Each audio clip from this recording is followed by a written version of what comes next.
Hey guys, thank you for tuning in to another episode of Building Empires Network. We are at our second episode this year, and we are excited to bring Efrain Jr., which is Christina's son. Yeah, you guys know how she raised her boys good. So yeah, Efrain, thank you so much for coming in. We're excited to have you. Now, kind of tell us a little about how you kind of started in real estate. So real estate.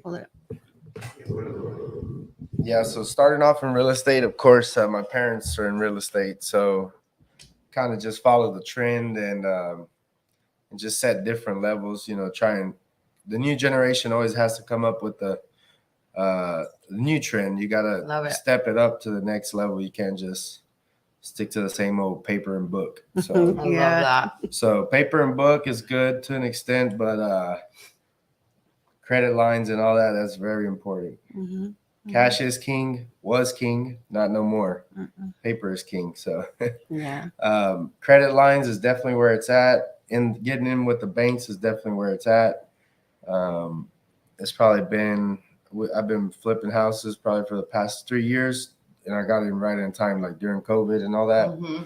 So I bought real cheap before all the COVID hike. Equity was good. So now you got to start cash out refis.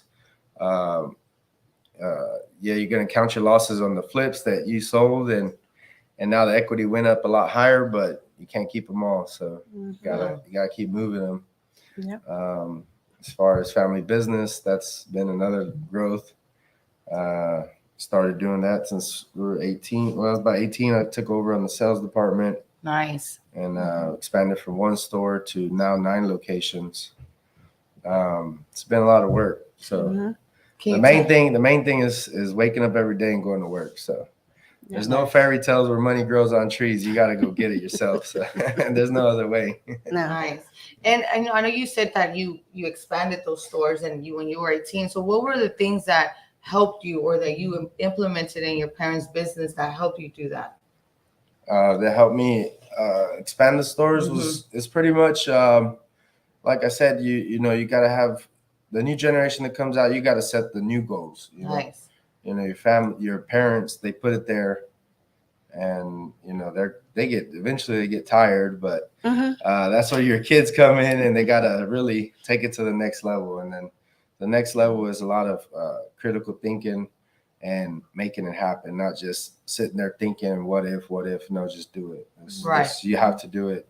You're going to mess up. You might cost you, but you got to do it, you know. And at the end of the day, if you're hustlers and you get up every day and you work hard, if you make your mistakes, you're going to pay for your own mistakes. You know, you're going to pay it off in the long run. You just got to keep on doing it, you know, because I think my mom's generation didn't come from real estate. My dad's generation didn't come from real estate or retail stores or lumber business. Is something that I had to kind of, I don't want to say perfect because it sounds ugly, but yeah, I had to perfect it, you know. It sounds like, you know, too good, but, you know, yeah, you have to perfect it. I'm still learning every day, but, you know, learning real estate, learning retail market on lumber, on steel, on distribution, on construction, on flipping. My portfolio is pretty big on all industries. So when I see a different industry and I just kind of, from the experience I got, I just kind of like dissected what's the money it's making, what's the value it's going to cost on losses, what if this, what if that, and then just do it. If you don't do it, nothing's going to happen. You know, that's the biggest thing. What made us grow so fast too is we got a lot of backup power, which is, you know, our family, which is us. We go in every day, we put in the time, and the outcome is the success. Yeah. So that's the only way you could do it. And then at the when you want to sit in a comfortable chair and stress less, get with the banks, and that's where it's at. That's you know, that's what y'all's podcast is. Yeah, that's where y'all podcast is at. It takes time, even though you think you're there. You could have paid off real estate, you could have all this equity and all this, and the banks, they don't want to see that. They want to see black and white. They want to see paper, and course, your credit scores, you got to watch that thing too. It's dangerous. Yeah. So make sure all that's intact. I think we use hard money lending for a few years. We still do. I mean, we leverage our money. It's like I'm not how you say, I'm not the type that's gonna sit there. What if this? What if this? No, we're gonna do it. If I see a deal, I'm gonna take it. That's just what it is. If you put a lot of deals right now on the table, we're gonna take them. That's just what it is. Because if it's equity on the table and it's good deals, we're gonna take them. Whether it's hard money loan, or whether it's our pocket money, or it's half and half, or if it's all three: hard money loan, my pocket, and someone else's pocket. It's got to make it happen. And then you present them to the banks after that, and that's when life gets easier. The banks is. I just recently got in the banks a few months back, and since then I'm just like, man, it's finally paying off. It's been 3 years hard money flipping, and it's been the retail business. We're cash flow business, free and clear equity, so we don't do no banks with that, but. If we did, it'd be a lot easier too. So that could probably be the next step, but one step at a time. So right, I like that. Yeah. So now I like how you said it was 3 years of flipping. So you're kind of building that constant stress because you're paying hard money, you're paying taxes, you're paying construction, but you got to stick to it. You can't just fold. If you fold, you go present it to somebody and say, "Hey, I got $100K in here. And at least give me $100K back." They'll disrespect you and give you $70K. Right. So it's not even worth your time trying to waste it. Just go stick to doing what you're doing, what you know best, and doing the work. That's it. And I like that. And that's kind of like the situation I'm in right now, because a lot of people are like, "Oh, you shouldn't be holding." I know I shouldn't hold, but there's good deals. Equity. Yeah, there's good deals. So, and I was just discussing this with Christina, like you said, hey, if it's my money, whose money, whoever's money to get the deal. It has, but now like it's been a lot of my money just to get the repairs, just to get it moving. Yeah. But yeah, I agree with that. Like you get it moving. Yes, it gets a little tense, but then once you start cashing out on all those houses, you're like, I'm so glad that I did it that way, right. And yeah, it is like that. Sometimes it does get very uncomfortable because I'm in a very uncomfortable situation. I have a lot of holding costs right now, and then I use repaired money, and then we got some deals that were closed. So it's kind of like you're like, oh, you're hoping that everything you have your money in closes. Right. Well, the main thing is you show up to the grind every day. So yes, just don't sit on the couch and be oh, this and that and complaining and blaming everybody. So just stick to doing what you know. So working hard. I like that. Have to. It pays. It takes time, but it's gonna happen. It's gonna happen. Yeah. I'm like, I don't want to keep talking because no, bro, go ahead because I already know the answers. You asked. Well, I mean, we like to know as far as whenever, like you said, you started getting into the flipping, right? And then now you're like, okay, I've already built my wealth, or not wealth, but my money to the side. So now you said, all right, now I'm going to start keeping them as rentals, right? Cashing out. Because before, I'm sure you were flipping them and selling them. I was flipping them, and I was just, oh man, I got a big headache selling them because as soon as I sold them, they were buying them with 80,000 equity. I see. It's right during the COVID increase. Oh, I see. That's but I didn't have that bank leverage to keep them. Now I do, but it's over. But it's not really over. Now the market's going towards multifamily. That's where it's going. And multifamily's always been there, but my mom and dad, they always had multifamily. Hey, tell them you want to sell you some. Yeah, so they always had multifamily. Anyway. And, watching them grow up, guys growing up, watching them, run the real estate. And, we didn't run it how we run it now in offices and all this procedures and stuff we have now. We ran it out of a car. But the whole purpose was you were running. Yeah, we were running all right. We go in a 1985 Mercedes diesel. With boombox in the back. We're jamming to go collect rent. All the best stories. Oh yeah. I bought a car just like that, just to remind us what we used to drive to go get it. And now we got offices and we got processes and we got people that back us up, good employees that back us up. And We got all kinds of friends in real estate that help us if we need help. But so yeah, I mean, now the main thing that I see the difference from back then and now is, again, with the banks. You hold on to that real estate, you collect, that $600 a month. It goes times 12, 7,200, and your maintenance and all that. I mean, at the end of the day, you probably profit $1,000 at the end of the year. So it's like, dang, you only profit $1,000 on 30 units, 30 grand a year.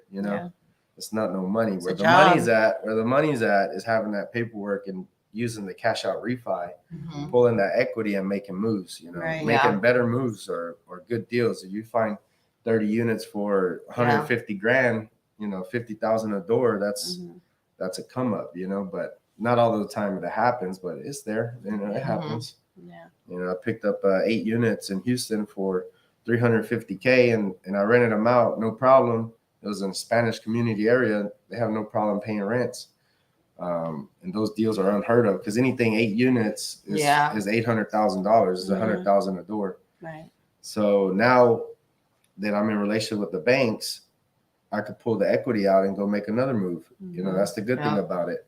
Right. But that's the next level of of what y'all are discussing about using the credit lines and the banks and all that stuff. And I'm very thankful for Christina for introducing that world to me, because I was just like, you just go flip that other one, make that profit, flip, move. But it's like, hey, you're not really creating wealth. You're just like a robot, And then next thing you know, you did all that work. It's okay to start off like that. It is. It is. It's okay. But it's very important now for people that are just getting started to keep in mind, like when I started, I didn't care about my credit or like say, hey, I'm going to create this so I can start building that credit. Right. So for people that are getting started, it's important that they start from the basics, like, hey, make sure I got my credit right, make sure I'm building. So, start with the flipping, but then you eventually start to, have your money saved. Right. And now it's time for me to keep it, start keeping some of these properties. Right. Because like you said, not a lot of people are able to refi out. So, and they don't know that. Yeah. They don't know that. They get in there thinking, hey, I'm going to refi out, cash out. I'm going to do the BRRRR method. No, it's like you got the turn down method. Yeah, the turn down method. No, but it's true, though, because so many things are changing. And like he said, when you have a lot of the old fogies like me, I mean, I'm much older, even though I'm out there like a crazy, little young crazy kid, whatever. I still have a young spirit and, a kid's heart, mind, whatever. That's just how I've been. I never wanted to grow like completely old. So, but paper-wise and mentality, it was like I didn't get to take like all these new things that were coming in. That's because why no one taught you that. Yeah, no one taught me that back then. No one will teach you that. No one will teach you that.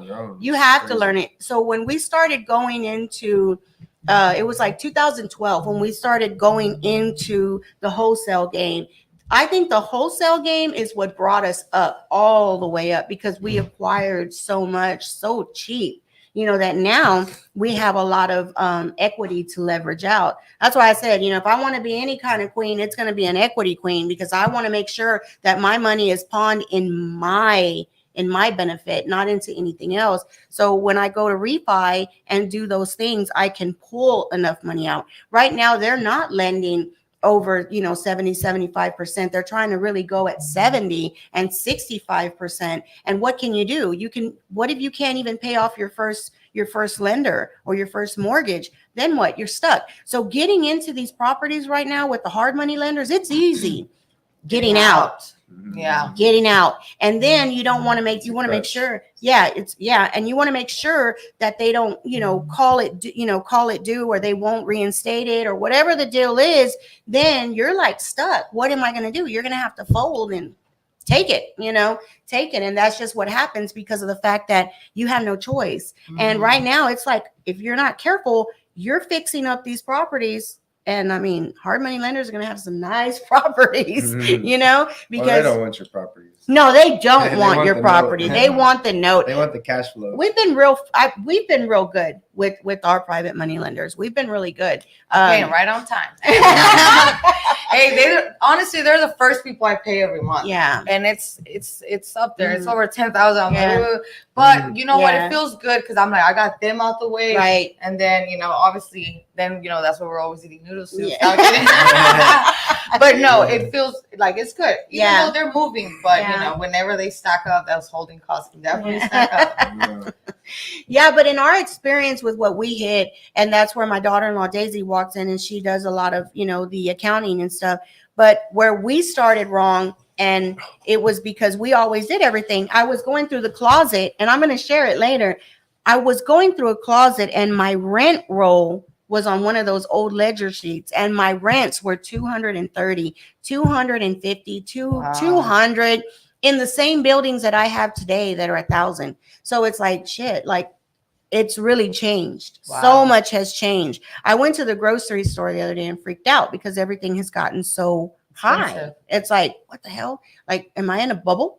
Am I in a bubble? And that's what happens. You have to get out of this bubble, because when you are like me, like I said, I am much older, and you are stuck in your ways and you don't get out, you're going to stay stuck there. And then that's when I always say that the property is going to end up owning you, and you really don't own shit because of the fact that, you are vested into that 100%, and you're not willing to take the chance to refi and cash that money out and use it elsewhere. You're not taking nothing. You got to keep moving your money. Keep it. Yeah, you have to keep moving your money. My husband, his dad was very hard when, when my son came up with different ideas, and I would say it, and he wouldn't hear it. But, and it's a fight, and it's a constant battle. So it's like, you know what? I'm gonna step back, let them do it. And my son goes in like a rhino. He really does, and he's going to break those barriers and those walls. And that's where we have been able to escalate and go much further. I had somebody say at one of the meetups, hey, well, you're never there. You're never that. I don't need to be there. I am one of those blessed people that is able to live in my lifetime, see my legacy live itself out. Do that, and that all the work and effort that you've done, all the sacrifices that you've made are living in your existence. Because a lot of people, they're like, I want to leave this for my kids. I want to do this. You don't know what they're going to do with it. You don't know if they can handle it. I've always told Daisy and Efrain and my kids, what I do today, I want to make sure if something ever happened to me, you can handle it. So the bologna sandwich is paid off. The bologna sandwich is paid off. I haven't had a bologna sandwich in a long time. Hey, that sounds good right about now. Yeah, it was always macaroni. We moved to this big house over there, 1960. It's a big country house. We only moved there because they had a daycare next door. Mm-hmm. But it was a big house, nice house, big yard. And in order to live there, it was a sacrifice. We had to eat bologna sandwiches for about 4 months. Sure did. And we didn't have cold water for about 4 or 5 months. Yeah. So I guess somewhere in there, my dad was trying to make hot water, no? Yeah, hot water. We didn't have hot water. I remember those. But somewhere in there, y'all were making sacrifices to pay a mortgage or something. Yeah. And I want to just say that we talked about that, you and I, Christina, that how they say how your great grandparents, they were walking, and then the next person they walk less because of the sacrifices that they made. But what I love about Christina, and I do the same with my kids, is don't teach them about what it is to sacrifice to get what you want. So he knew, hey, we had to sacrifice. They're not growing up complaining like, oh, I was eating bologna sandwich. They understood the assignment. Like, hey guys, we're gonna have to sacrifice for this moment, so we're able to get this or that. It's something that something little to get something bigger. But I feel with people, they don't want to sacrifice nothing. Nothing that makes them feel uncomfortable or taking a step back because they feel like, oh, I'm going backwards. No, you're going backwards to have something bigger, right? And I feel a lot of people hold back. And even now, if you're you're blessed, you're well off. I mean, we're pretty blessed. We still feel broke every day because we invest all the time. So my bank account looks prettier on zeros. So. You know what? That makes me feel better when you tell me that. Because I'm like, man, but that's an investor's. Invested, that's an investor's point of view. A selfish point of view is, I got 500,000 in my account. It's like, dude, but you're not moving that money. The money's making you no money in the bank. You're not taking no risk. That's basically what it is. And I had some people talk to me.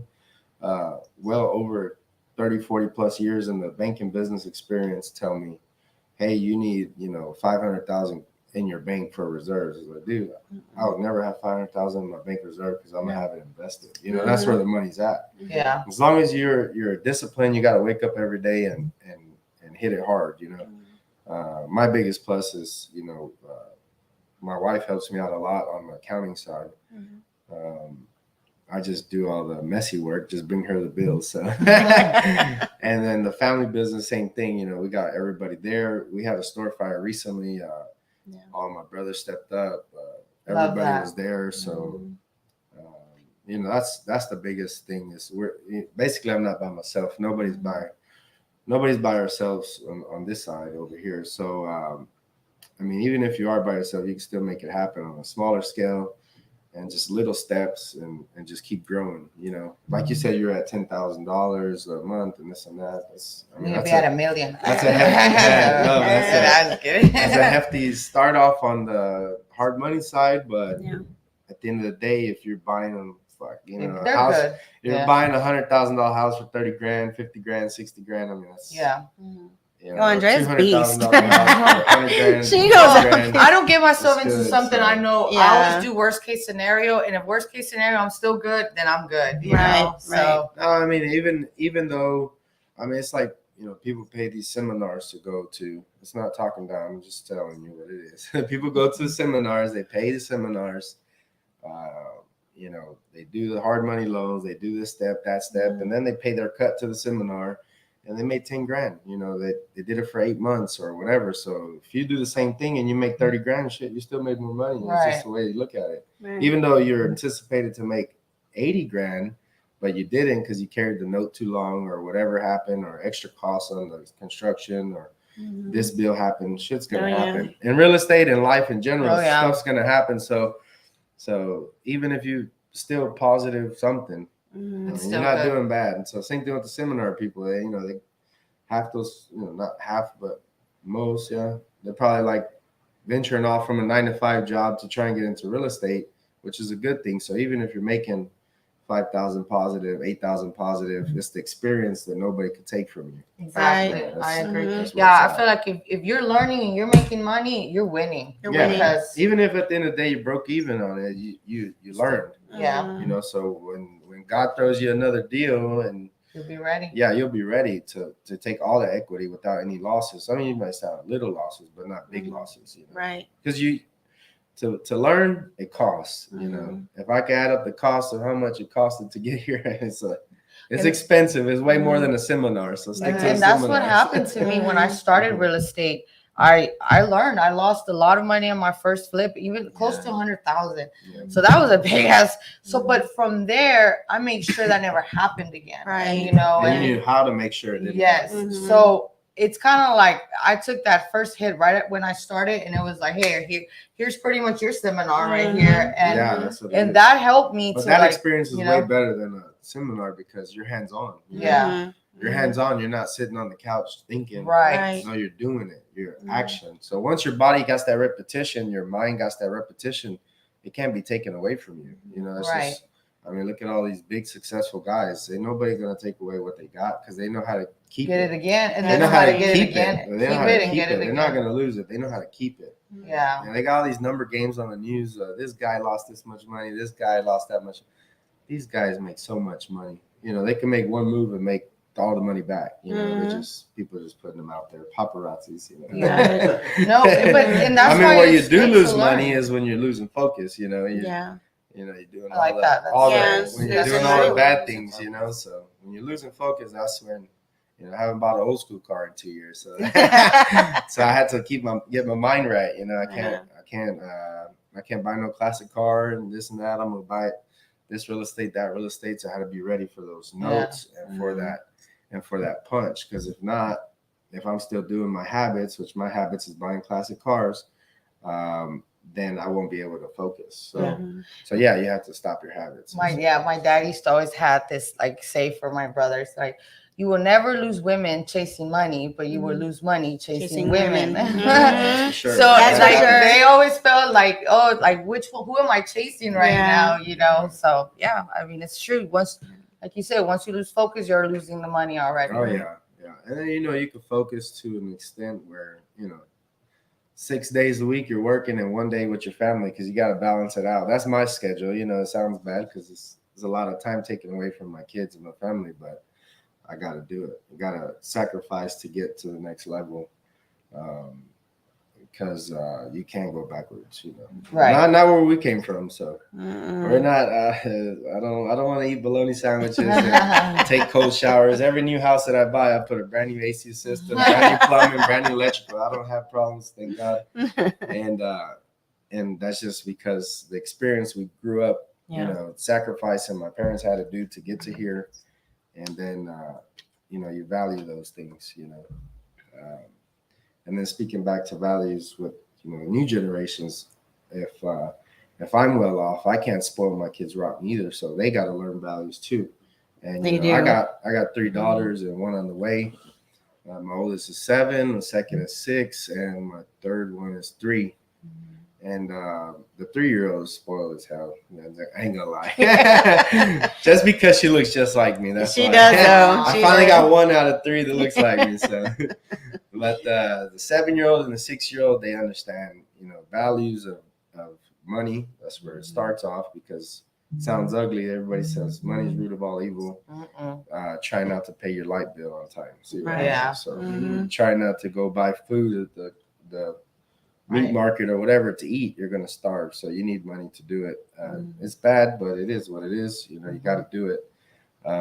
So starting off at a young age, they understand when they can buy things and when they cannot buy things because, we, even though we're okay, there's still times where, all them notes come in at the same time and it's like, oh, shoot, Yeah. So you got to still have that. And then you got to have it instilled in your kids because when they grow up, right. I mean, I've seen it happen with deals that my mom and my dad have done in the past where they inquired deals, 50 units, 60 units, 30 units. The parents are 70, 80 years old and their kids are nowhere to be found. They're just spoiled rotten all their life and they just give them the deal because they have no one to hand it to. Not just give them the deal, but, definitely at a good cost, good equity in it and all that. Owner finance deals and stuff like that. I mean, this is blessings, that's not going to happen every day. And the reason why that happened because they didn't instill the values in their kids. Right. So it's very important, even though you're going to get all this money and you're going to do all these moves and all that. Even though your kids are little, you have to pay attention and instill that in your kids. I totally agree. So that's something me and my wife do a lot with our kids because we both came back. We both came from a background of, basically where we're at today is not where we were growing up. So. And one of the things that I love about you guys, because Christina takes me over to go check y'all's house out when you're not there. I really love how you guys decorate your daughter's room. Like they put so much thought into it. I'm like, man, they do and I love that because they're like, look, this is where my daughter's sleeping. They have like the best of the best. The way they decorate it, they make it feel like, oh wow, and. It was Reza's house. But it was seems like my kids. my house is a shack right now. I live in the Heights. So yeah, he tried to move in the Heights. House, no, they can't do it. Yeah. Well, it was Reza's house. Yeah, but it's still I love that because you guys are good fathers. Are good taking the time. That hey, my daughter, I want her to like her room.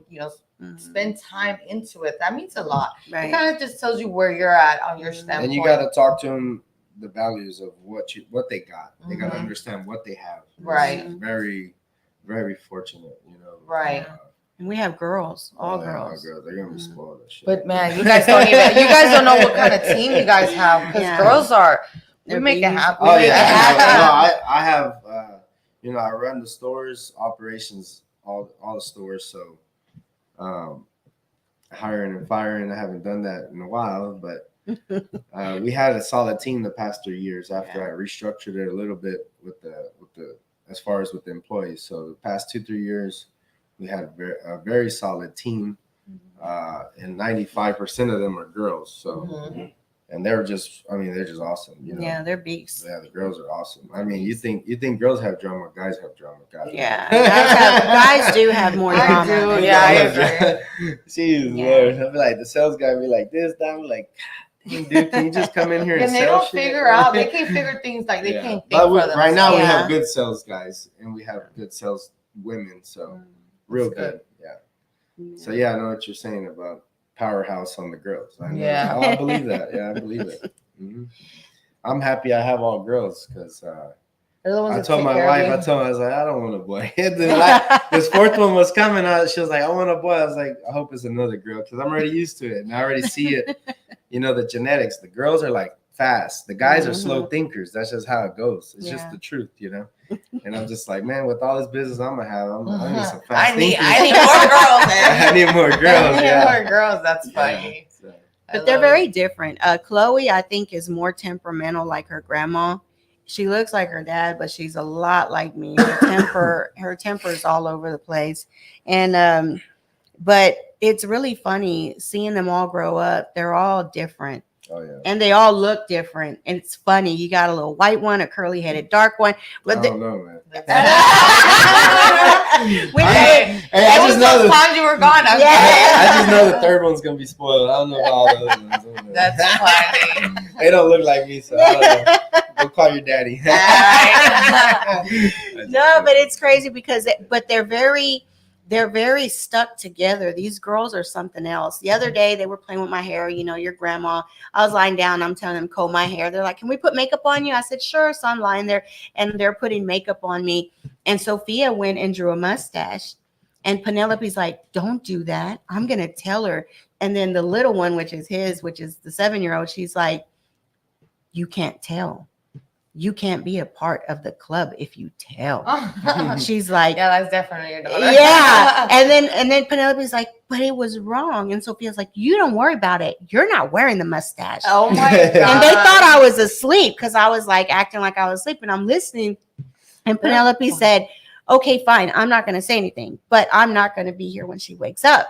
And then it was funny because Havana, she was like, "You can't be in the club. Remember, snitches get stitches." Yeah, snitches get stitches. We have our own secrets. And I was like, "Oh my God!" And I opened my eyes. I didn't know about that. I would be nervous. Yeah, I felt like I was around a bunch of little Chucky dolls. I opened my eyes and they're like, "Oh no!" And they ran off. I said, "I heard you."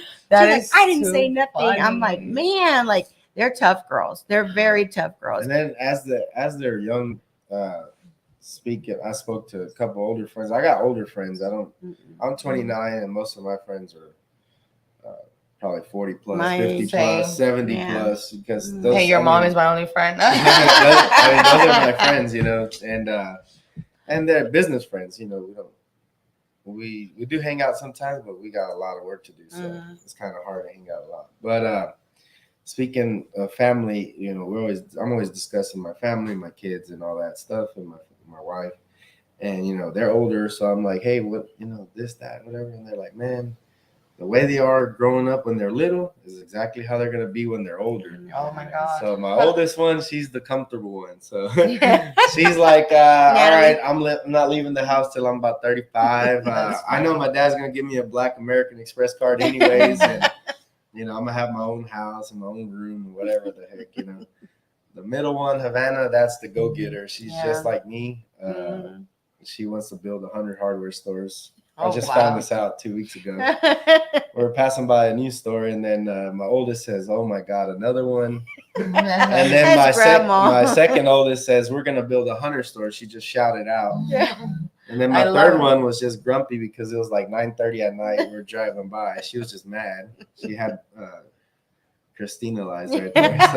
So she was just mad. She is like, we don't know what she wanted. So yeah, she's the one that I put the video. The fourth one has been kicking my wife's butt the whole pregnancy. So I don't know. This one might be a little tough right here. So I think so. I think yeah, exactly. A blend of them all. I kind of believe that exactly what they are now is what they're going to be. Their personality wise, not structure wise or what they want to do with their life and stuff. That you don't know, but you got to instill the best growing up, you know. Yeah. instilling in us growing up was sacrifices. We didn't get to always go on Disney trips. We never have been on a Disney trip until we were like in our 20s. So we didn't get to get all those vacations like my cousins did or this and that. We had to make sacrifices to make ends meet, And that's the same thing that I instill with my daughters. We don't get to always do this because we got to handle business, me and my wife or me or whatever it is we have to do. They understand there's sacrifices to be made, I bought a car yesterday. They were expecting TVs in it. I said, no, I wasn't going to buy those TVs. They were like 20 grand more, you might get an iPad or something individually, I'm not going to do it, because coming from that background of not that we didn't have nothing, but they made sacrifices to get our future intact or, everyone's future intact. And it's not just our future. It's grandkids, it's generations. The empire that my parents started, it's generations. It's not just me. Right. It's not that. No. Same thing with my business. It's the same thing. It's not just me. It's generations to come. But definitely you want to instill your kids now, even if they're two. If they're 2-3 years old, whatever it is, just start doing it now. Yeah. Then she stacks up like all of the chains all over the house, any quarters, anything. She was able to get a lot, and she made Destiny take her to that coin machine because she saw the coin machine. So she got like $16 out of all the. So she has it saved. So now when she goes to my mom's house, she does the same, and she collected $8. You got a little like, hey man, she's trying to make it work. That's my middle child. And I'm Havana. like, wow, man, look at her. Havana, she's on it. Yeah. Yeah, Havana's birthday just passed, and she got probably $60 from gifts from friends and stuff, like cash from a party she had. So she has $60, and she has a purse, and she has a wallet, and she saves. She don't lose money. Scarlett. That's Scarlett. Sophia, my oldest, she could give two shits about a penny. So she got her daddy's money. She don't care. That's I already read her mentality. That's how she is. So then Havana had a book fair. Havana had a book fair, and I felt real bad, but it had to be done because this is what you instill in your kids. Yeah, she wanted to go buy books and stuff, and book fair is not cheap. So she went to the book fair and she bought a book for her, and then she liked stuff for her sisters, for her baby sister and her older sister. So it was about $90-something. It was about $90-something worth of stuff, Oh, damn. What kind of book fair is this? So I felt bad for her, and I was like, man, I'm gonna buy it. And I said, nah, she has to buy it, What she can, and I'll put the difference. So she paid the $60. I was like, hey, you're short $30. You got to put stuff back. And then she's just like, okay. But she understood to put it back, not just throw a fit. Yeah. Because my wife instills it in her, and so do I. Good. And then I paid for it. But, it was just to test her, see if she understands that, Yeah. So, definitely do that. Yeah. Me and my wife are real strict with our kids. So, yeah. I think what it is when you grow up, we try to clean it up and not say cheap, and we say conservative now. But we did we're very frugal. I'll say cheap. I say cheap. It is what it is. But it was funny because I always try to make the best of what it was. And it was funny because when I didn't have money, I had like the biggest parties and the decorations and all this. And then this year for Thanksgiving, I really didn't decorate a lot. And my husband's like, girl, that looks decorated to me. Yeah. And I said, well, it's not that. I said, I'd rather just put more focus in the meal, in the meal than what's around. Right. I want to make sure that the unity is there. Having all the grandkids sit around the table, eating their little turkeys or, all that little stuff. I made their little hens to have them their own little personal turkeys. You pay attention to what they say. Those girls talk so much shit. And they were like, oh, wow. Okay, what is this? And I'm just like, okay, you want it or you don't, okay, fine, we'll eat it. It was so funny because Penelope stayed with me. That's Christian's daughter. She stayed with me over last weekend. And Alana and Kalia, they were a lot with me, right? So they know, You go get your own pizza pockets, throw it in the oven, put it on, 5, and you're good, on the little air fryer. They know how to use it. Alana's 3 and she knows how to wash. And that's what Reza, he's a single dad. So he makes sure those things happen, right? So Penelope was with me the other day. She's like, Grandma, I'm hungry. And I'm like, Ann, what, you want to eat? She was like, yes. I said, okay, what do you want? And she was like, cereal. I said, what does it take for you to get your cereal? She was like, what do you mean? I said, you just need to get your milk, your bowl, your spoon, and your cereal. Which one do you want? She goes, well, that cereal. I said, okay, we'll get it and start making it. So I walked off and I came back and she was sitting with her little bowl. So that's what I'm saying. Sometimes we enable our kids. We're guilty for that. We're guilty for that. And so, like, my boys, they did a lot. My mom, that's how my mom is. She serves you everything, cuts the meat for me. I'm like, Mom, I'm 36 years old. Why are you still doing that? Those are the good grandmas. I know, good moms and good grandmas. Yeah, and so, but it does because then my kids are always like, oh, we want to go with grandma because she does everything for me. No, but when the kids grow up, like my grandkids, they already know how this grandma is, and I'm just one way, and then the other grandma is their way. So they see both sides. You know what I'm saying? He's been blessed because Daisy's mom's always been able to babysit them. So she's able to stay and babysit. So they have that little grandma love and affection there. You know what I'm saying? And they're the toughest. Like I guess sometimes it works both ways. I don't know. I guess it just really depends on the kid. You know, it just depends on the kid. On the parents. You gotta, I mean, we're strict on them. My mother-in-law watches them and all that, but we pay attention. Yeah. We pay attention. We raise our kids because, it's like raising your kids. Speaking of that, that's a good highlight. The kids are in schools, and the schools pretty much raise the kids. Right, that's true. But you still gotta set those morals. You gotta set that boundary, that respect, because my oldest got a little attitude when she went to school. I guess whatever attitude that rubbed off on from a kid that went to school, the way they treat their parents or whatever, it wasn't flying in my house. So, and that you're talking to a 6-year-old. At the time she was 6, now she's 7, but you have to start early. You have to start. You have to. You can't just say, "Oh, she's gonna be okay." Right. She goes to a good school. No, you get that. Little turd in there with the bad attitude. Yeah, and that's what we talked about. There's little spoiled kids at the school my daughter goes to. They blurting that, oh, my parents are rich. Like, dude, why are your parents teaching you that? Because obviously your parents are teaching you that. There's no way that the kid just grew up and said, oh, my parents are rich. Like they knew their parents. No, the parents teach them that. Right. Yeah. So you got to watch out who your kids are with at school, and you got to make sure you're correcting anything they come. I mean, they don't know better, but you got to pay attention is what I'm saying. You can't just let the schools raise your kids, because that's exactly what the results are going to be. It's like you go, I don't know, let's just say like Kingwood area, you got 90-something% kids that go to college over there. But, there's a lot of kids, they got everything they have. They got everything they need. They got everything you can imagine.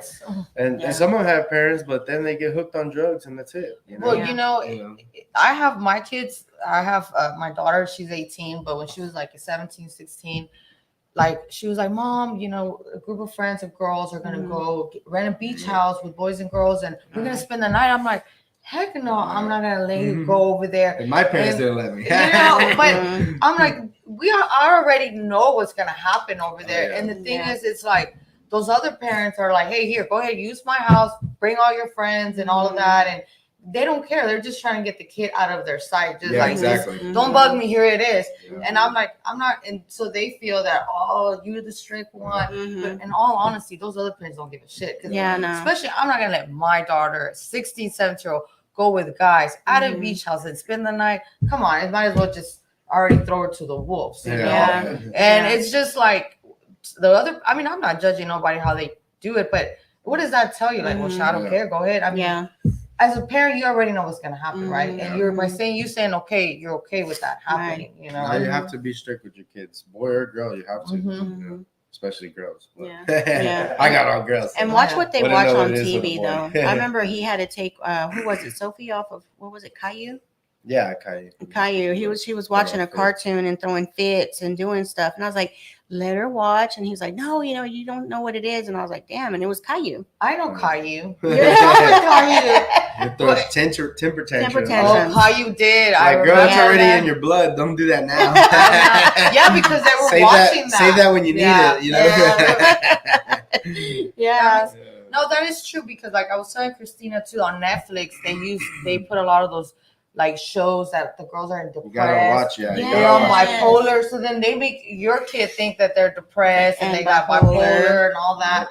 I totally agree, and I feel like they do that on purpose. Yeah, and the reason why we're talking about kids is because we're talking about the next generation. Yeah, so why we work so hard. Yeah, there's no point of working so hard and building $1 million worth of portfolios, millions of dollars or whatever you build in your time, and then you just hand it over to your kids expecting they're going to handle it, and they just can't, and then you're 70 years old or 80 years old or 90 in a diaper, and then still trying to close deals. Still trying to close deals, That be me. And then, oops, I pooped on myself. Just kidding. But no, I was just saying, like, in experience with my parents dealing with older people, and me too, I've done multiple transactions with older people where their kids don't want to deal with it, or they're just lost, they're just lost, in drugs or women or whatever it is. They're not chasing the money, they're chasing women and the drugs. It's like, and then they just give me the deal. It's like literally just give me the deal. Like, okay, well, here goes this, and it's just give it to you. Like, when I say give it to you, not really give it to you, but as far as price wise, yes, and the reason why that happens because they didn't teach their young kids growing up. They didn't instill in them, morals and values. They didn't instill that in them. They just let them do whatever they want because I'm busy making millions and the babysitter will watch them. That's not protecting your assets. Right. Yeah, because I don't want to give my assets to a private equity company. I'll give it to my kids. Right. Yeah, and those are great points. Yeah. Yeah, but some people do end up giving it to private equity because that's all they have. Yeah. But that's a lot smarter than just bellying up, selling it for whatever. But not everybody knows about private equity. So one of the main things I raised my boys with was you are responsible for what you do, and they know that. And it's like when they got married, they had their house and everything, and then Daisy got pregnant, and I remember she said, well, I could probably get Medicaid. I said, oh, no, hell, you're not. You ain't standing in no cheese line. You are not going to do that shit. Efrain's going to pay for it. Efrain's like, no, I didn't mind. You're like, okay, I'll go stand in the Medicaid line. No, but he manned up. He was like, okay. Yeah, he's been a man. But the thing is that he manned up, and I didn't let them go to them second sources because they don't understand the value of what it is to raise a kid, to even a medical bill, all that stuff comes haunting on you, so, and I told Daisy, I said, no, you are not going to weaken my son. It's not going to happen. And he was like, that's it. You don't want to get someone used to like depending on government and all that. No, that's where people get comfortable. They get comfortable, and it puts you. Look, this is the way I see it. Help. It's there for help, but it's not for abuse. And there's some people that abuse it. Oh, like everybody. They're living really well, and it's not to knock anyone, but just think about it. You can't have more than $1,000 a month in your bank, or you can't make more than this because they're going to take this away from you. So you keep staying. You hinder yourself. Yeah. You will never amount to what you really want to be. What you're worth. What you're worth because of the fact that they keep telling you can't have it, or I'm gonna take this. It's like saying, here's a candy, but you can't you can't get something. the chocolate. Yeah, stay happy with the candy. Exactly. This is all you get. So basically that was one of the reasons. And my sons, they always had to man up to whatever they did. I don't care what it was. They always manned up. And I was that kind of mom. I was a harder mom. But if they got in trouble in school, I was that asshole that was going to show up with a belt and whip their ass on. One, because you pulled me off of what I was doing. And at two, the dollar store buying stuff. Yeah. I know. I was the only person that would spend $1,000 at the dollar store. Oh my God. That is hilarious. It's the truth. I still do. I splurge. I ain't gonna lie. I'll go to Target. man, you go one bag for $300. Yeah, that's true. And then I go to the dollar store, I feel like a king in there with $300. Jeez, Man. you walk out with 2 baskets. Yeah. I try to like get my daughter, my little 7-year-old. I would take her because she's like, I want to get toys. I'm like, all right, I'll take you to the dollar. She can pick any toy you want. She's like, I don't like these toys. And so I'm like, dang it, the dollar store. It don't work. You gotta make it work. Yeah, you gotta make it work. Make it work. But that's the main thing. But I think going into the future, all of you, you heard it for yourself. My son's not even 30 yet, and I'm really proud of you for what you've done, and he's manned up for everything. And one of the main things is that if you're stuck in that generational curse where I'm the one that, has to be in control of everything, you need to learn how to delegate things. If you're going crazy and you're really struggling in your business, find the right people or, draw out a plan. Because my husband and I, we think totally different. I go out and I execute and he thinks a lot.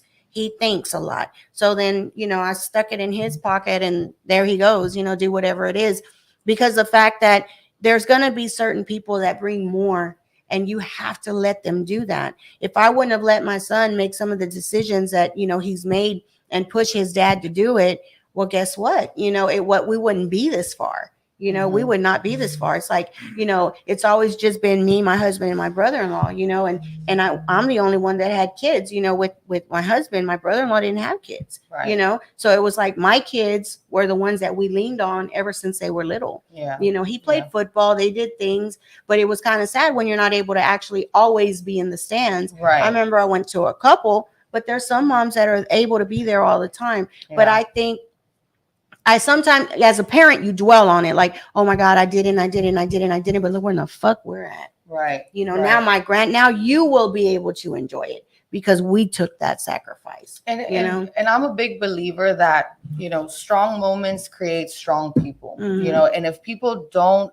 learn to put themselves in difficult situations and learn how to get out, then you're not going to make it because the more you pass through situations, you got to learn how to get out of it, not like crumble and just stay there like, oh shit. No, you have to get in it. Because that's really what life, like I was telling Christina, man, I'm like, I got hit with all this new stuff, this new year with this, that, and I'm not going to stop. I'm going to keep going because I'm already used to it. Right. Oh, it's just another one. Well, it drives you too. Yeah. It's like when I was 18, me and Daisy got married young. I got married 18. So I'm 29. We've been together 11 years already. And when we got married, I had seen some real estate in Sunnyside. And it was $50,000 for 9 units. And my wife doesn't come from real estate. And my dad always seen him do real estate, but he never. I'm 18. He didn't show me real estate. He was still learning. He's 50 now. And he's like, damn, why you said my age? He's still learning, and to this point, he don't even want to learn no more. No, he don't. He don't want to learn. My mom's on the new trend. My dad's still stuck in the old trend, but he knows what works. Working hard and making it happen. That's what works. So, but you still have to mix it up with the new trend. You definitely have to get the updates. It's like if I have this technical phone versus I had a dial phone or a pager, shit, I'll be the only one with the rotary phone. So, I was on Craigslist one day and I seen these 9 units for like $50K, and I was like, you know what? I gotta just jump in it. My dad didn't tell me, hey, go get 9 units. He didn't tell me. I had some money saved up, bought the 9 units, and my wife's like, what is that? And I said, this is a college degree. It's 9 units. At the time, it was $500 rents.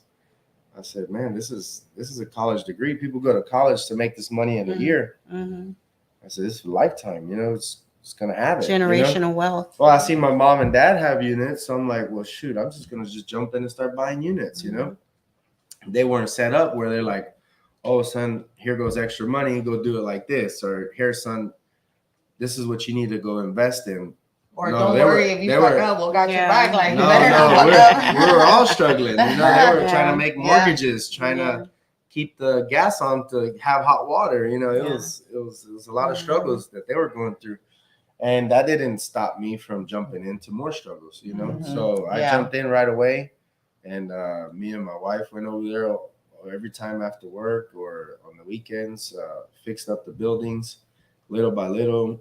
and then we acquired 4 more properties down the street, and we still have those till this day. You know, we never sold. That's another thing. You never sell. And it's got so much equity in those 13 units alone that we acquired when we were 18 years old, you know, and that was with little money. It was $50,000 for 9 units. It's unheard of. You can't buy it now. And that was just a mentality from just diving in. You know? Yeah. And in your Just opinion, diving would in. you ever sell, or would you just prefer to cash them out and let them pay themselves off? Yeah, just cash out. Let Yeah. the rents Live off of maintain that. it. Live off of that equity. Well, you don't because want to it's live off important. of it. If I you're mean, you younger. can always saying, cash you get out out, again. Yeah, if you're younger, you don't want to. Yeah. And then, you know, my wife's real conservative, so those are cashed out. We don't touch those. You know, we got about 20 other properties that we move to buy other properties, but those specific 2 properties that we bought when we were younger, they're just free and clear, and a few others are free and clear, but we just leave those paid off for any Which any ones, bad days, any Emergencies. rainy days. Yeah. which yeah. ones you decide to keep and which ones you decide to like sell? Well, we don't sell them. You know. Or you're just keeping everything? Yeah, we just keep everything And except for the cash out. flips. You know, when we got into the flipping 3 years ago, you know, of course, you're getting in the business to flip. You got to flip it, you Right. know. But it was hurting me every time I was flipping them. I was giving away 80,000 equity, 150,000 equity. I was like, God damn! If I had, it was the COVID situation. well, I didn't everyone- have the bank relationships, and that's what y'all's podcast was about your credit lines and your leveraging your money. If I had that leverage, I could have kept them all. You know, my cash flow would have been 3 times more. You know, it'd have been great, but it's all good. You know, you learn from the experience, and you just keep on moving forward. There's plenty of real estate right now, but it's gonna get tight. It's gonna get real tight. You know, like California, New York tight. So you better hurry up. You know. Houston, we're blessed. We're spoiled. Mhm. We're spoiled in Texas. Yeah, and then all these Houston. tycoons are moving over here. All these manufacturing companies moving over here. Why? Because they see the cost. So, you know, just say their labor over there is $50 an hour, and over here their labor is going to be $20 an hour. So they could almost get 2.5 times the production with the same money that costed them in California. And so that means if they get 2.5 more times the production, they get 2.5 more times the profits. So a lot of people are like, "Oh, they're coming." Yeah, they're coming.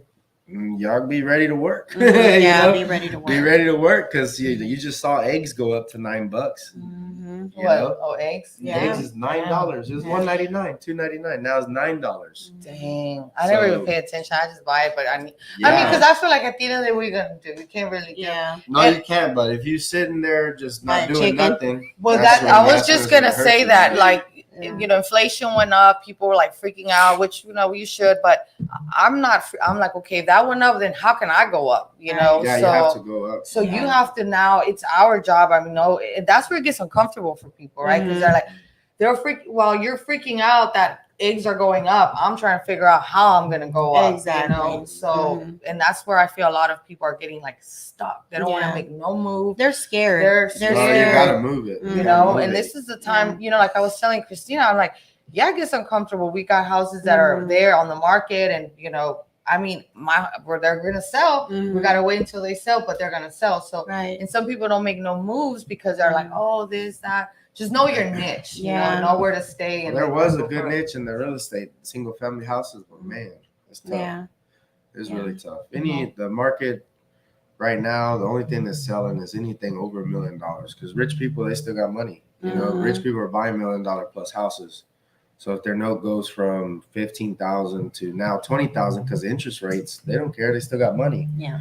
But the middle class guy or the well off guy that was buying the house for 400,000 and now they can't afford it because the note ain't 5,000-6,000, it's 8,000 now. They can't buy it. They got to go to the 250s, and they don't like 250s. That's why I'm at. So then they go to the rental game. You know, they go start renting houses again, and they're just making the rich people richer because they're just gonna keep renting. You know, they're gonna keep renting, and then they think there's gonna be a dip in Houston. There's no more dips in Houston. This is what it is. You know, the new normal $100,000 house. Well, back then is $300,000. That's the new normal. You gotta get your own dip. So you have to basically bring your game up. You know, you have to step your game up. Side hustles. I mean, you got to do it. You know, when I was younger, you know, to acquire those 9 units, it wasn't just one job. I had multiple jobs. I had side jobs. I always worked with my dad, and but mainly the side jobs paid it because, you know, Dad was paying me like $200 a week. He was cheap. Come on, Mr. Franco. Come on, man. I'm gonna report you. I'm going for back wages. And then my uncle would top it off and take me to Hungry Farmers.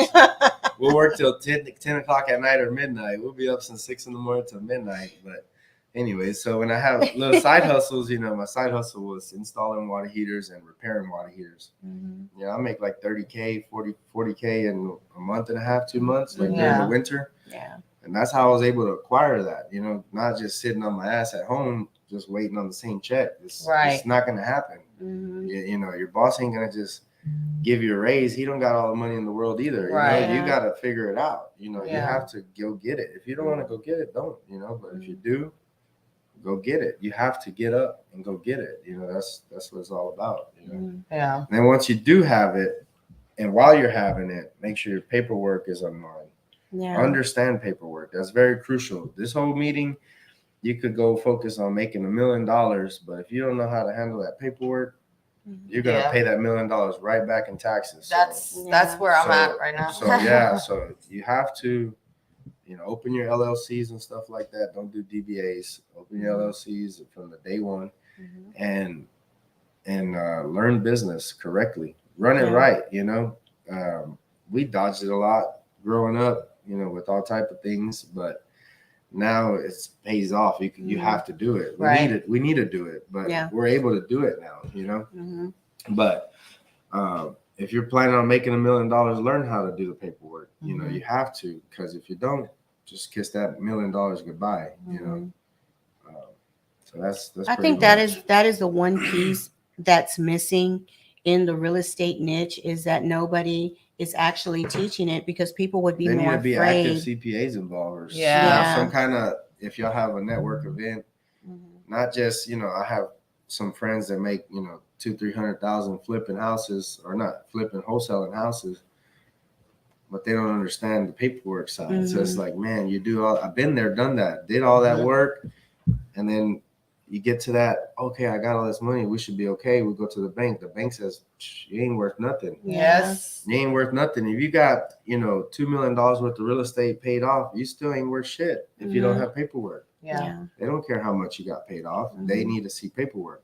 So if you had a $100,000 house paid off, but you had it all on paperwork and you got a cash flow of $5,000 a month, which sounds low, that guy would probably get a loan for $400,000, and you won't. You got $2 million worth of property paid off. Man, that's a big takeaway. But it is the truth. That needs to be something. Something needs to be involved with your network, and maybe like a bookkeeper, CPA person, offering services for wholesalers or for flippers and stuff like that. The hard thing is trusting the right person, because there's so many people that say that they can do and they know, and they're not actually putting all the education up forward. They want to sell you product in bits and pieces, and that's where things get very expensive for people, because they're walking in.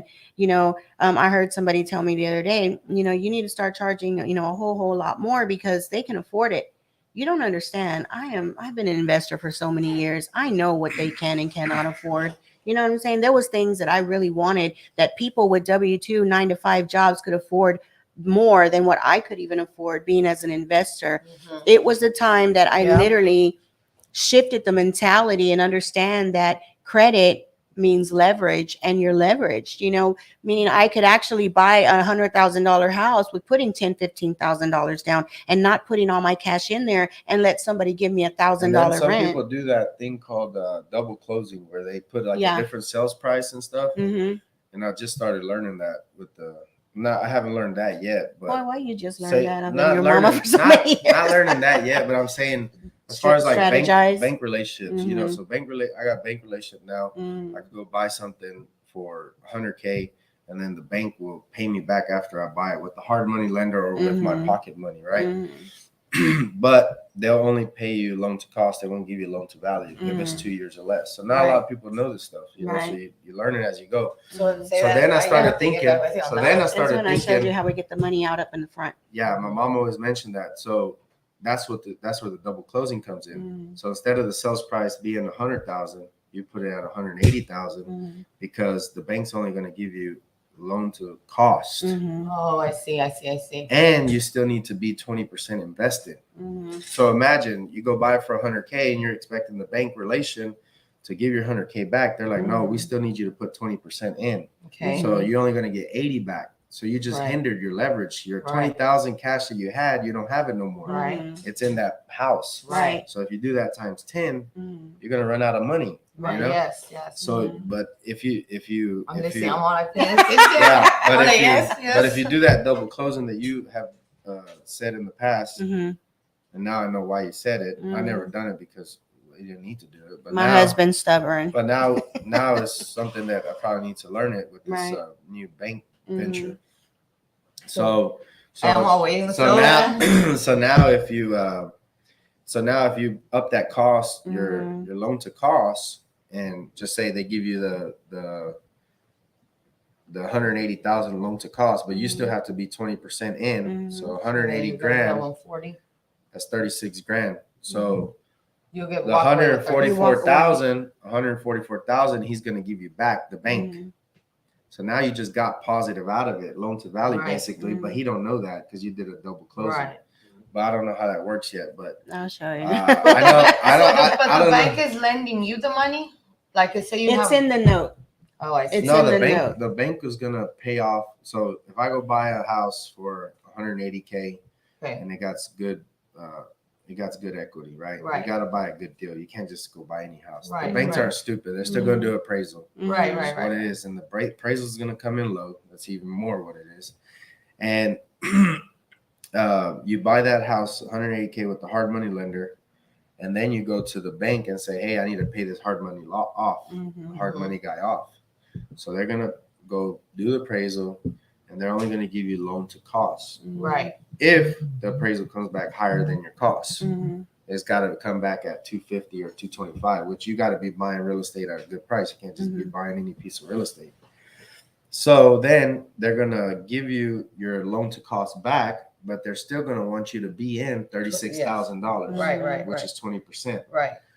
So if you did that at the true cost, say your true cost was 100 grand, you didn't up it 180. I was saying we upped it 180. That's what I meant to say. So your true cost is 100K, and they're only going to give you 80,000 back, but you're still going to be 20,000 in. Right. So you just hindered your cash, your cash, that you had. So if you do the double closing, they don't know that you're just taking out that value. Right. The banks don't know. Right. Yeah, I need to show you because but the banks I don't have to loan double value close. if it's 2 years or less. Right. Yeah, other investors will, you Yeah. know, but with the bank relation is a lot easier. So why don't you just buy it straight from, like, why are you buying it from a hard money lender first and then the bank? To acquire. Because acquire it to buy it fast. So it's not more like transactional. You're gonna lose the deal. Yeah, it's a transactional. Banks are slow. Oh, banks are 45, okay, that 60 makes days. sense. That makes Yeah. sense. Okay. So you're already doing it because you do transactional. Right. So you see what I'm saying? But the way I do it, you don't need a double close at all. You walk off with your money at closing. Yeah, or you could find a good refinance person, and then just do it that way. You know. But lately, refinance people are hard to find. The numbers have changed because even when you're refinancing and purchasing, like right now, a lot of people at the interest at 6%, and if the payment is $3,000, if they wait for the rate to go down to 3%, it'll be half of that. So that's what people are waiting around for. Yeah, you know, it's not going to go down. It's not going to go down right now. It's not. It's going to keep. Election. I think in 88. No, I'm sorry. It's always In before 93, election. everything just kind of goes up. Yeah, after about a year and a half, it'll probably go down. For sure, it's going to go down. Yeah, but getting into that, if you actually watch your rates, it's like they say, marry the house, date the rate. Because you want to change that sucker as much as you can. And a lot of people are like, well, you got a lot of fees. That's why you need to learn how to be the bank. And that's what I tell Andre all the time. Fees. You got to be the bank. I don't have to pay fees. That's the thing. Everybody else pays fees. I had some buddies that trying to do refis and stuff, and I Mm-hmm. had pointed out to some other refis. It was like 2 years ago, and they were trying to charge like 40,000 origination. That's what it is on like 300 grand. Mm-hmm. It was like, what the? That was a lot. So. Yeah. Yeah, he was getting ripped off, so he ended up going to John Kessinger. You know, Yeah, John's good. You had introduced me to him before you started doing it, Mm-hmm. and then it was. I think he charged him like 10 grand origination. Oh wow! Yeah, compared Yeah. to 40. Big So difference. there's Yeah. rip-off artists There's out there rip-offs too. already out there. But Dang. you're active in the refi now or no? Yeah, Yeah, I'm that's- active. I'm okay. active in I do Velocity, Wells Fargo. Yeah, even though Chase. she's my mom, we still don't know a lot going on. Yeah, they don't outside. know. I don't tell them everything We're always busy. Well, we're always because when I try to tell them, they're like, "Oh, Mom's coming up with some other shit." Because it's I not. was They do like, the same thing too. I'm an Herbalife chick. I always do whatever because I was always chasing the dollar. And it was my brother who told me, stop chasing and let it come to you. It's just like when you chase a man or a woman, they want to run. But when you stop chasing, it comes back at you. And money is the same way. You have to learn to seduce the money, and it's going to come back for you. Believe me, it will. I don't know. I got ugly looks, so damn. Fuck, I gotta go get it. I gotta go chase it. Money don't have a face. Money does not have a true face. There's a face on it, but it does not have a face. Stick to I see working, some man. That ugly money ass. ain't coming to you. Dad and I You went to ugly. go eat the other day, and there was this young, beautiful girl with this old guy. He was just slobbering all over her, and I was like, and That's she's what like, money looks like. no, and she had on, and she had on these rings Yeah, and my this house a little iPhone thing, and she's like this, and I walked in and I looked at her and I said hello, and she looked at me like, ah, you little old bitch, and I'm just like, whatever, and I'm like, girl, please, like, The lady didn't even say that. I know. Yeah. That's No, she just didn't Christina. say that. That's just my head. She That's answers just her own my self. head. I argue with myself. I gotta watch So- Michelle. Hey, and she got in a So fight hold with the on, girl in the question- mine, and the question girl that mark. didn't know what's going on. Question, Mom. Yeah. When you were in high school, did you fight boys or girls? boys. Oh, there you goes your answer. There you go. Podcast. You got the answer. You got a rough one over here. Yeah, I fought a lot of boys. I really did. I would fight guys like crazy. It wasn't until I think Dad, after Natalie, when let I him was fight younger. No, he don't. Oh, he He's still just like, watch you fight him? yeah, he still watch me fight. Like, get him, Christina. No, it's when I started going into a lot of the MMA. So back to They the lady train you. saying all that. She didn't say that. No, she never said that. She never said that. That's why they're You like, know Mom, how you hanging out with her? No. Like, hey, no, she be like, fuck that bitch. I'm like, damn, what is no, it's because I used to have a really bad temper. I remember female's the one same time I was going to park in a parking space, and I was about to park in my little minivan. I always had a minivan. I was about to park in my little space, and then this girl just she went in there, and I was so pissed off. I was pregnant, about this big with chanclas, right? Literally those little plastic flip flops. I was so mad. I said, if you don't move that shit. And she's like, I'm not going to move shit. So I walked over there and I just kicked the car, right? Like I had a bad temper. I don't know what has really. You should have been in WWE back then. Could have been a retired famous wrestler. like this. I'll be getting endorsements chilling. No, I just had a temper. But I think once I had my daughter is when I learned I had to switch it up because I had a girl coming into this world. And then it just kept twinkling down because I had a granddaughter. And It's like, all right. well, now we got a One boy. boy coming. We got one boy Yeah, coming. February. Yeah, his name will be Santino. He's gonna So be spoiled. oh, he's gonna be I already rotten. bought him a little toy car.